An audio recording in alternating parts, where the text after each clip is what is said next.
and welcome to The Impossible. I'm your co host, Austin, and today I wanted to touch on something that is a bit more within the realm of something that I'm engaged with on a daily basis. And this is not training, this is not breathing, though mightily important. This is not working on buses. This is something else that I engage in, like I said, on the daily, but also with quite some vigorous action and engagement with a passion of mine, and that is being creative. Creativity is something that I take very, very seriously, and that in my daily engagement with almost it allows me to be able to explore areas of life and what life has to offer, what the world has to offer, what nature has to offer. And it gives me this sort of unique experience and unique perspective on what I'm seeing and how I engage with it. That being, in my case, listening to music, writing music, or writing, anything in terms of poetry or writing, shorter novels, I suppose. Essays, I guess, would be a better term for that. But then also, writing, especially for the Impossible novel itself. And so, in that daily interaction, it's something that creativity itself has certainly taken quite a ride over the past, let's see here, 11 years now, since I first started really engaging with that word, with that sort of, again, that perspective on life and how I interact with it. So creativity for me in the beginning was something that I actually been introduced to in a class called Intro to Creativity. It was our, I forget the acronym for it, but basically it was our introductory experience class for the degree that I was pursuing for my bachelor's. And Intro to Creativity was with Dr. Diarca, and it was certainly, I'm 18, first semester in university. Me, myself, was not the best of student at this time, though I was excited for somewhat of the class, but, with it being a required class that was not necessarily music related, it kind of had me turned off ever so slightly, only because I was going for music, and then I found out that, I had to choose between a certain. Did I choose? I either chose or was put into this class that was a requirement for your first semester. So,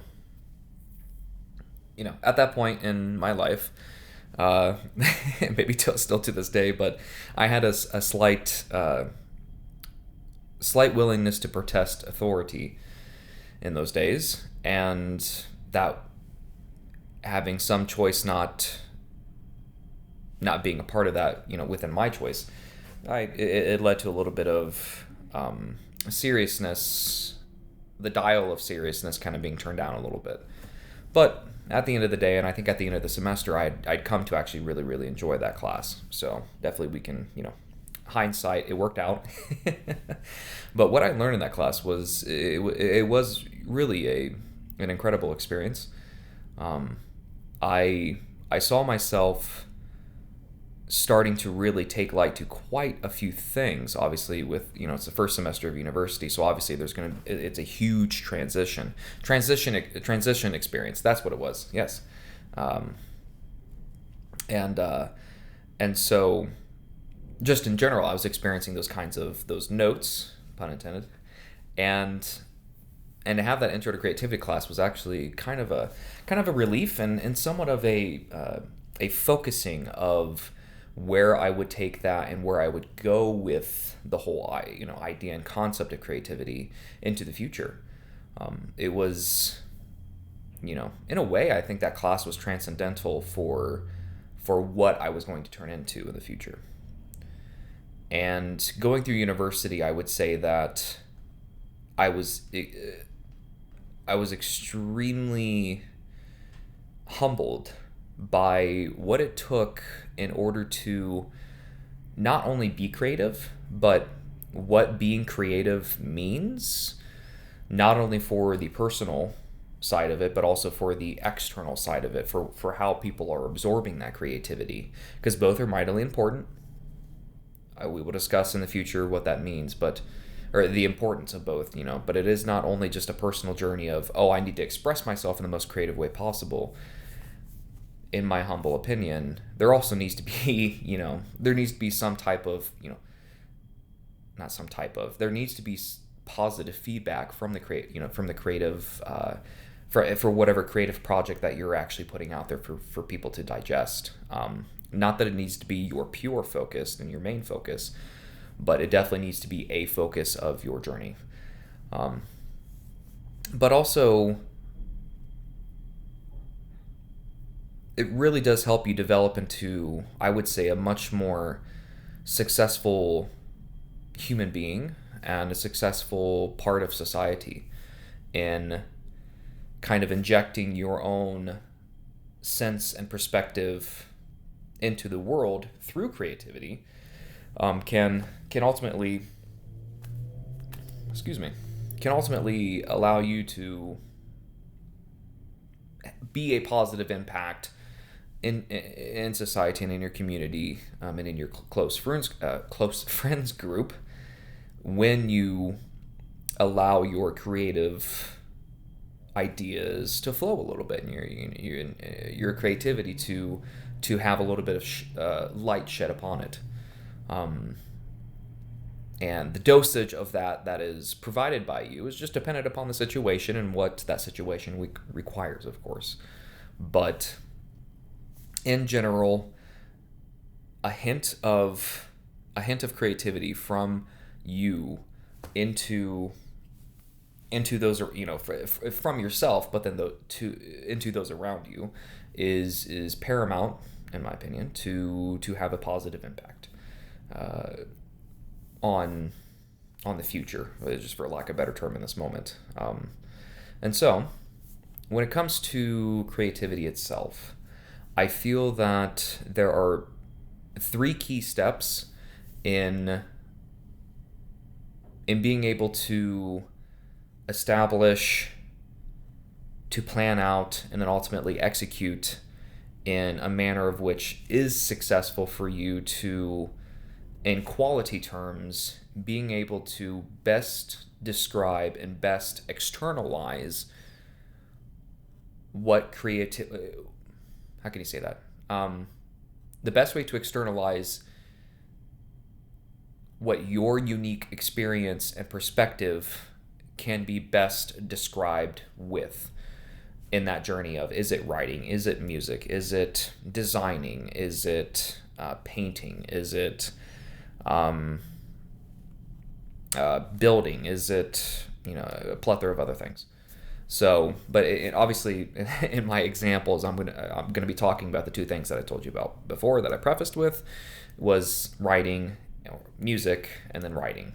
So firstly, in the kind of the first and the biggest step in this sort of creative journey that I would love for you to establish, and again, any area of study or practice, is the acceptance and allowance of your creativity to come to fruition. Now, that would seem like maybe the easiest step to engage and to accomplish in this, but I feel that was actually the hardest portion for me. And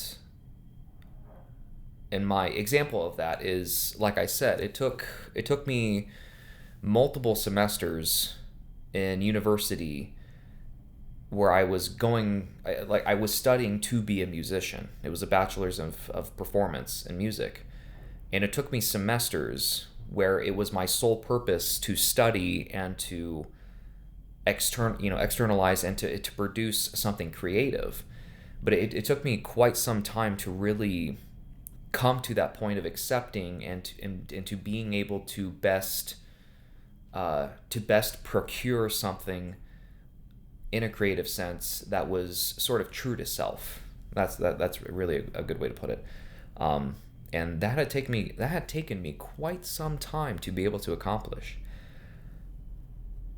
And I'm very thankful that I had taken my time with it, because at first, of course, when you engage in something so new like that, you're going to have that initial sort of push of like, oh, like this is something that I'm gonna take off with, and passion can be extremely something extremely hot, something extremely filled with flame and potentially desire to really engage in something that you love to do. And there's a lot of very high octane fuel that the vehicle of life can be fueled by in terms of passion when you first start engaging with that passion. But what a lot of people find is that without the biggest step of number 2 coming in, especially, is that high octane fuel, little do you know, and you will come to find out, burns a lot faster, a lot quicker than the stable fuel source will provide you.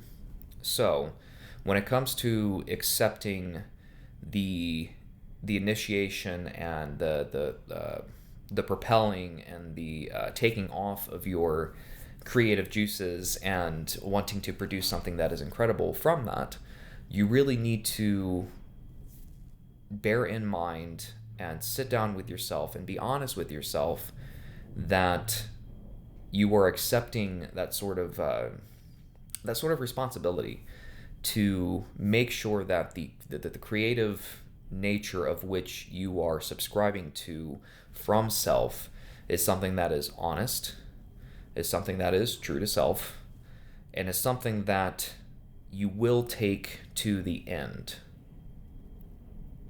Now, what do I mean by that of take it to the end?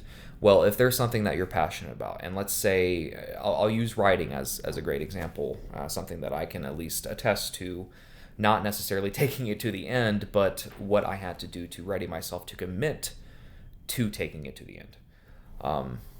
And of course, all 3 of the pillars for that, I would say, are a big portion of this. But the acceptance, again, is what we're covering here. But in writing and taking it to the end, accepting that fact was a bit daunting at first, because, again, the passion comes in, the decision comes in, and you make that decision saying, okay, well, I want to write a novel, just this big book, lots of chapters, lots of words. You're looking at, potentially, 50 to 75,000 words, easily. And that just seems like such a good time, because that's what you read. You read these bigger books, 200, 300, 400 pages. You read these trilogies, and you're just like, oh, like that would just be so much to be able to do. Like, let's go do it. And then you start writing, and you're filled with this excitement and this joy, and you're just like, oh, I'm going. And then, as I stated before, that high octane fuel is going to run out pretty quick. And I have a bunch of experience with that in starting a project that it never gets finished. Multiple, many projects I have started that I have not even remotely close to coming to finish. And not that these are important projects, but the importance seemed to be there at first, because I had this immediate thought of, oh, I want to write this piece of music, I want to write this quartet, or I want to write this back in university when I was playing the euphonium. I wanted to write this euphonium, the symphony for euphonium, and I'm just like, oh, like I can do this and I can do that. And I would start writing, and what I quickly realized was that I had yet made that initial step in acceptance of when you begin to create, and you procure the idea of what you want to do, and then you set off to do it, and engaging with that. Sorry, not that. But in making that commitment, is that the commitment is to follow through with that idea to the end. And the first stage of accepting what that really means, of taking it to the end, is a concept that you don't need to be, I would say, harsh with yourself at the beginning. Because what I quickly found out in those in the situations, in the moments where I was like, oh wow, there was something that I had started that I haven't even looked at for months now, and like, man, I remember being so excited to do that, and try that again. That I was so excited to do, and then it just stopped, and I completely forgot about it. Well, in those moments, you don't need to be so harsh on yourself. I was for quite some time. I was extremely nasty and what's the word? Starts with a V. Vicious? I don't know. I was very fire of the tongue at myself in those kind of beginning moments of realizing that a project had not come to fruition, and that I had not accepted the fact that it was going to be a commitment, and that I needed to see it through, that I needed to plan properly, and that I needed to actually execute that plan. I was simply executing on the grounds of thinking if something would be really cool to do, and then trying to do it, but ultimately getting 5 to 10% of the way into the project and like, oh, well, that didn't work. Okay. So the first step is definitely, you need to be accepting of the fact that if you're going to pursue a passion, you need to see it to its end. You need to be okay with that. You need to be okay with that passion not necessarily being something that is completed within a day or two. Like, this is something that's got to be, or this is something that has to be something pretty lifelong. Because if it is something worthwhile to chase so vigorously in the beginning, then again, in my opinion, it's something that you're not just gonna like stop doing after a year or two. Now, am I saying that you know, if you write one book and you get that done within 5 to 10 years, am I saying that you need to just continue to, to write even though you're not passionate about it anymore? No, but you need to be not so concerned about the time scale, with knowing that there's going to be moments where your creativity is not absolutely flourishing, and like the I imagine it like, not every moment when you're wanting to write, not every moment is like the finale of a fireworks show. If you guys have been able to witness one of those, like, it's not just this complete, just utter, not necessarily chaotic, but this flourishing and this plenty of sparks and explosions going off of ideas. It's just that's not going to be the case every single day when you're trying to pursue something that you're passionate about. You will have moments where you'll have a firework go off, and then you sit there and you're like, oh, is the show over? 5 minutes passes, 10 minutes passes, 15 minutes passes, boom, and there's another one. You're just like, oh, okay, no, I guess it's not done. But accepting that fact is crucial. And so how can we then get around that fact, and how do we prepare ourselves in getting to that end goal, getting to that ultimate achievement of, oh, I wrote that book, or I wrote that trilogy, or I composed that piece, is through planning. Step number 2. So planning is, again, just like every other goal that you want to achieve, planning is involved. Planning is a priority to do. You can't a goal without a plan is gonna what's that saying from Seneca? I don't know why I keep forgetting it, but basically you're going to be wandering the sea without knowing of which port you were sailing to.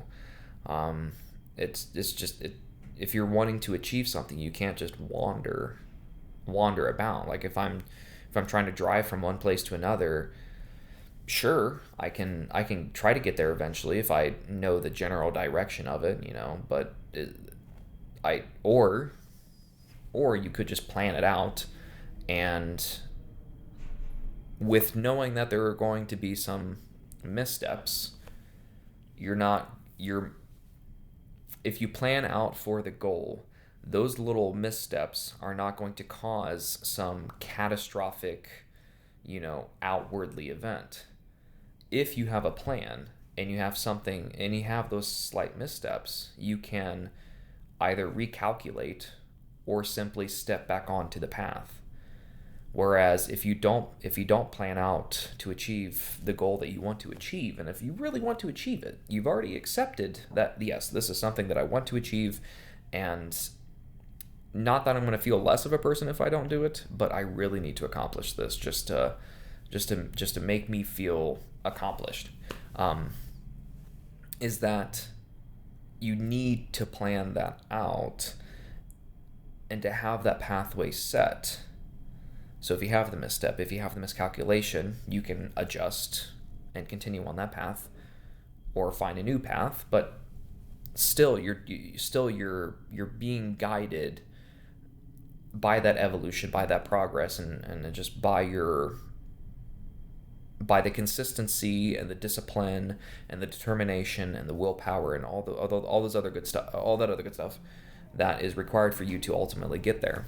So you don't need to wander. No wandering. Let's not do that. Let's make a plan.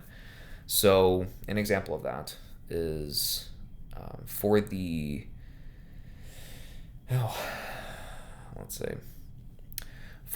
Impossible novel. We wanted to write an intro to it, an intro that's going to be available to you all here soon, and with this intro, we had to set up a plan of action. So in that plan of action, I wanted to make sure that I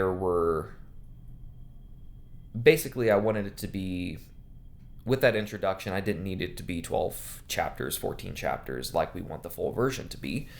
For this intro, we're just going to make it a few chapters, 10 to 15 pages. I just wanted to get it into something that's going to excite you all for the full version of what it means to do the impossible. And for that intro, I found myself sort of firing from the hip a little bit. When you're brainstorming for ideas, that can sometimes be helpful. A lot of times you can just be more of I'm going to take my time, measure my breath, check the wind, and then take that precise shot. For me, in being sort of this first publishing, I wanted it to be something that I wanted it to kind of cover as many ideas as possible, because there's going to be quite a bit that we're going to be talking about in the full version. So what I wanted to do was to not leave something out, but at the same time make sure that the majority of direction, or the majority of the direction that we would be taking in the full version, was going to be in the intro, but obviously extremely condensed down. And so we needed something that was powerful, attracting, but also powerful, attractive, and grabbing your attention. Those were sort of the three terms that I was wanting to achieve with this intro. And ultimately, I do believe that we have accomplished that. and, you know, very excited to share that with you all, and hope that you find it to be riveting. And again, it's nice, short and sweet, and I hope that is something that gets you excited for the full version. The full version, I don't know when that's going to come out, but it'll be here. It'll be here in a short while.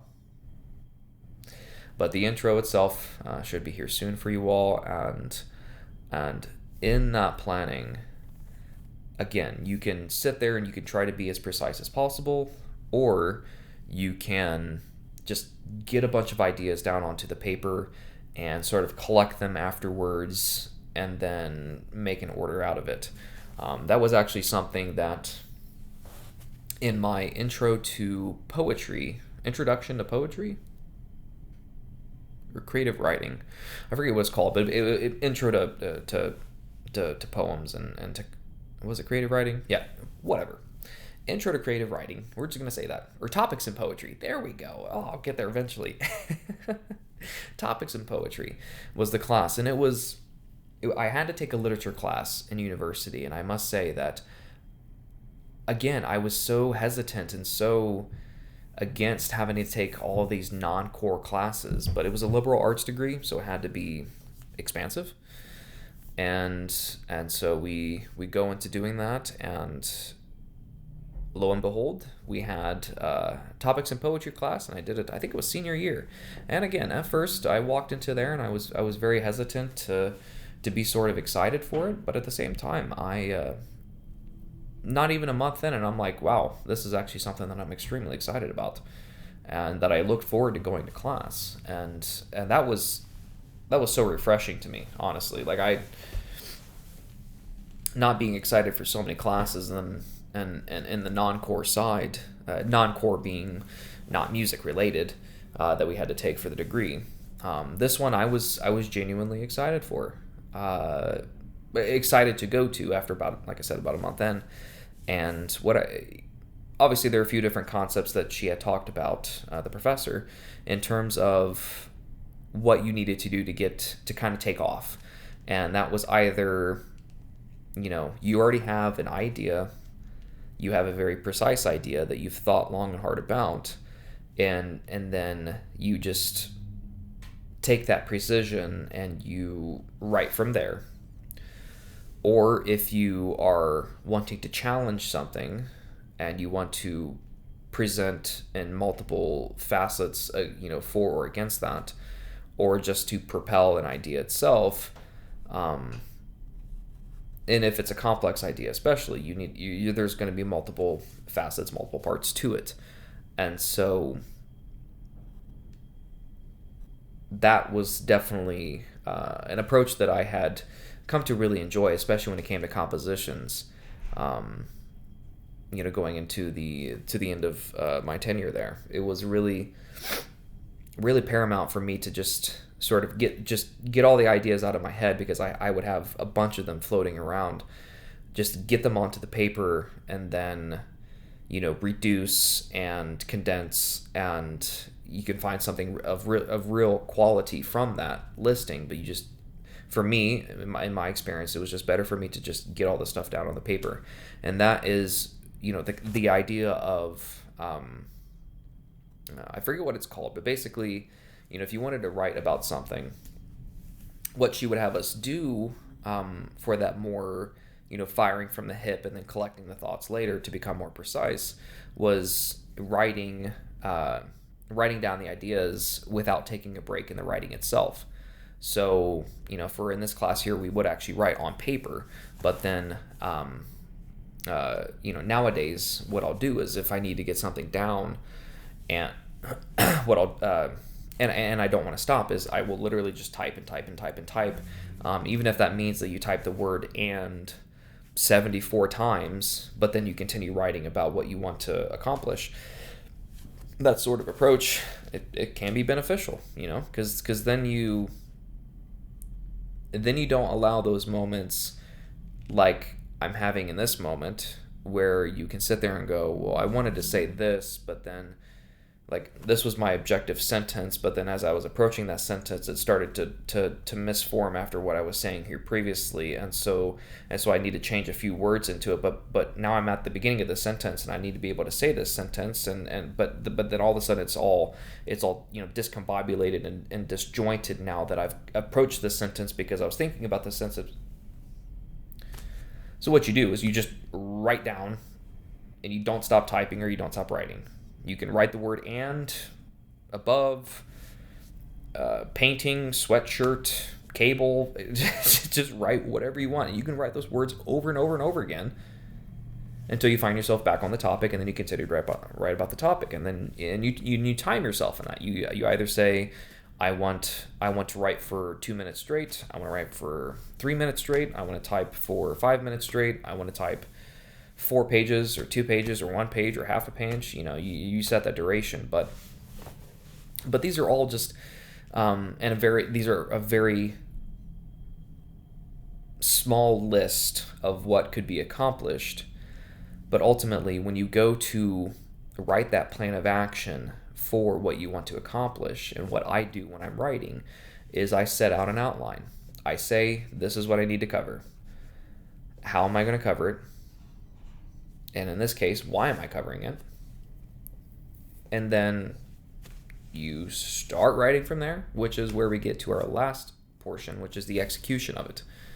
So once you've come to accept the terms of kind of making like a small contract with yourself, that you legitimately and you are serious about accomplishing what you want to accomplish in this moment, and then you go and you plan that out, and you kind of have that plan of attack, this sort of instruction list and accomplishment list that needs to be checked off.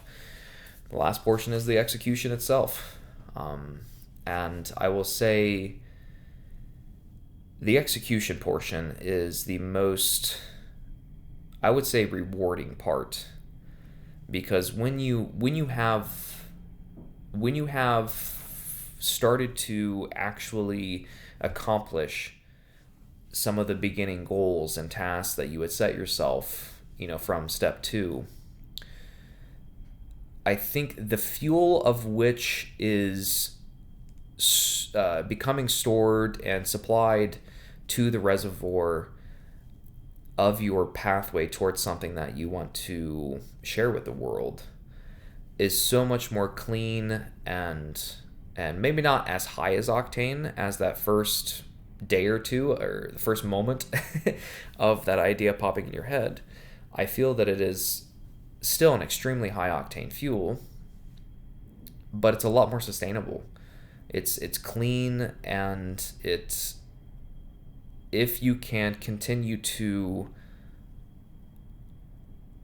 allow yourself and to open yourself up and to be honest with yourself and to extract whatever it is that you're taking out, whether that be moments of pain, moments of victory, moments of anxiety, moments of stress, whatever you're writing about, or whatever you're performing, or whatever your design, whatever that is rooted from, is something that is extremely important for you to be. It's important for you to be honest in what you're finding and what is actually being extracted from your source, because that's going to be your fuel source for down the road. So you can't be choosing something that is, in my opinion, you shouldn't be trying to choose something that is extremely shallow, in the ground, in the depths of your soul. You can't rely upon that, because again, that's going to be somewhat, that's going to be more reminiscent, or it's going to resemble more of that initial moment of passion, of just that high octane, alcohol, like top fuel dragster, just 0 to 100, like that kind of action, and reaction. The deeper you dig, the more that you realize that in that honesty with yourself it's so much more enriching, but also somewhat of a relief, you know, uh, of getting that out and really not trying to fabricate what you found in the depths into something that it's not. Being honest and not sugarcoating it is a way for you to be able to really give yourself a storage and a supply of fuel that is reliable and sustainable.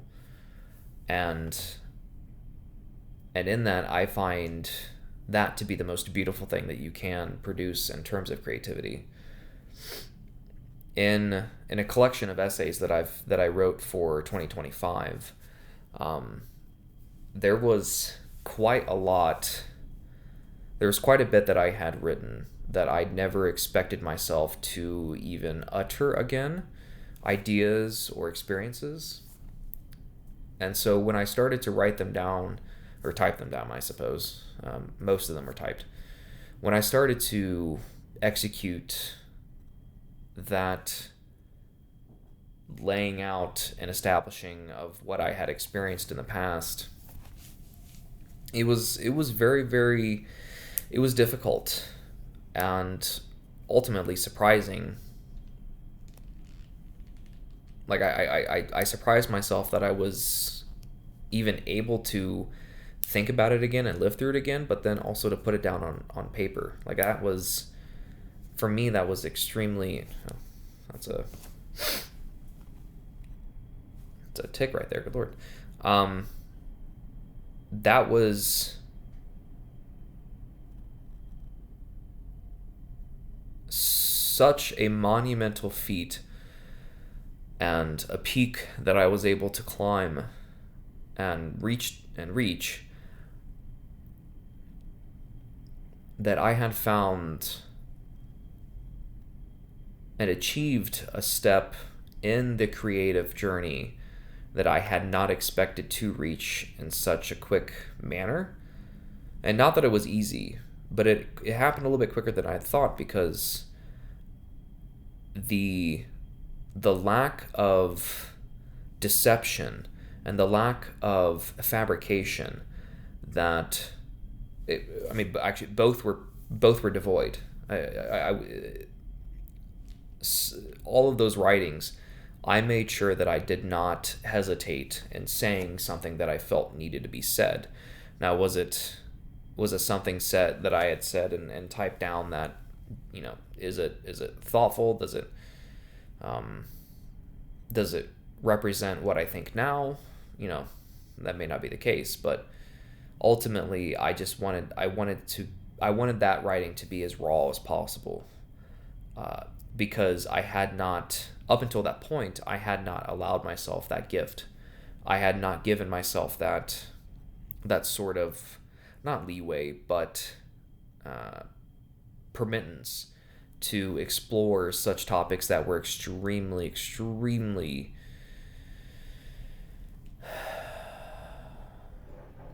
weighing heavily on me,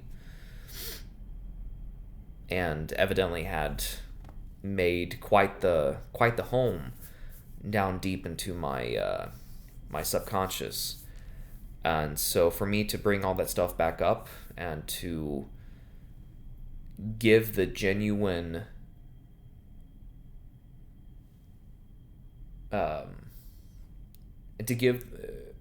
to make the most genuine attempt to find some relief from some of those experiences and feelings, I had to be honest, and I had to leave no fabrication. I had to leave all of it on the paper. I had to get it out. I had to make sure that I wasn't trying to deceive my current self. I was making sure that I wasn't deceiving my future self from my past self, of my past self. How do you say that? I wanted to make sure that in the future, what I had read that I was writing in that moment was not deceiving me from what I had felt or what I had seen or what I experienced in the past. And that was something that was extremely relieving, and having that willingness to be that honest with myself, and to be that raw, and to be that decisive in executing that plan of action, was not only relieving, but it ultimately allowed me to heal.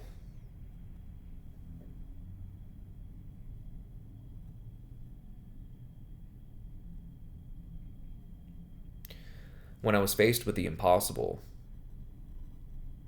I slowly but surely realized that in order for me to be impossible in those moments, that I could do the impossible.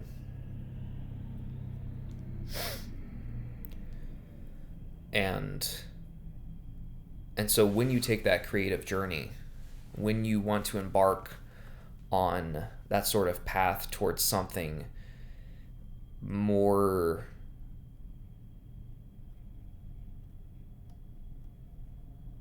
revealing of self, but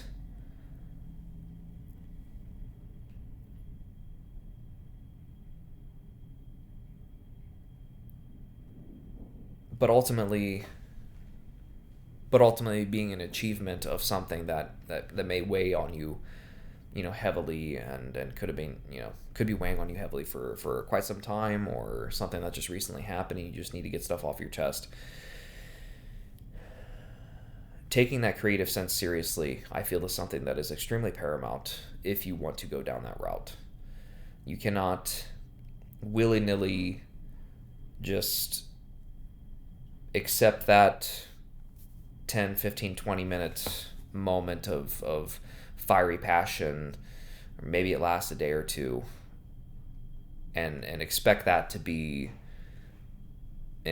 fuel you for that entire journey, whether it's 1 year, 10 years, 50 years, the rest of your life.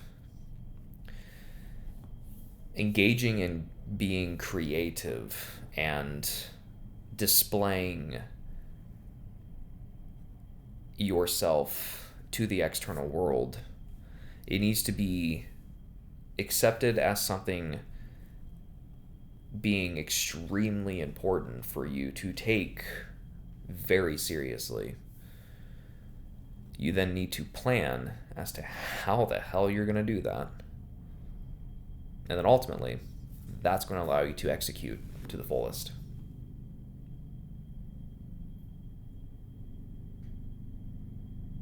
And I want you to be able to do that. I want you to be able to showcase yourself, your unique perspective on something that has happened to you,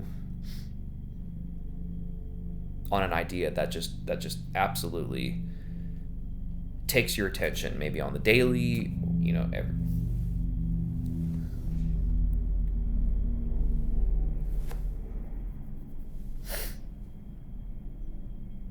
Yeah, we're downtown, so there's random helicopters that fly by. I hope that in that execution you could find purpose, find value, and ultimately peace.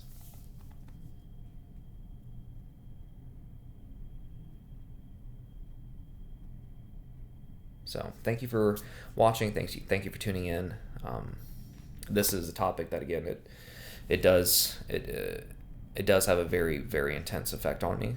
And if you want to learn more about creativity and what you can do with it, and some of the more in-depth, I would say, courses of action, how to plan, and how to accept the responsibility of which it ultimately carries with it,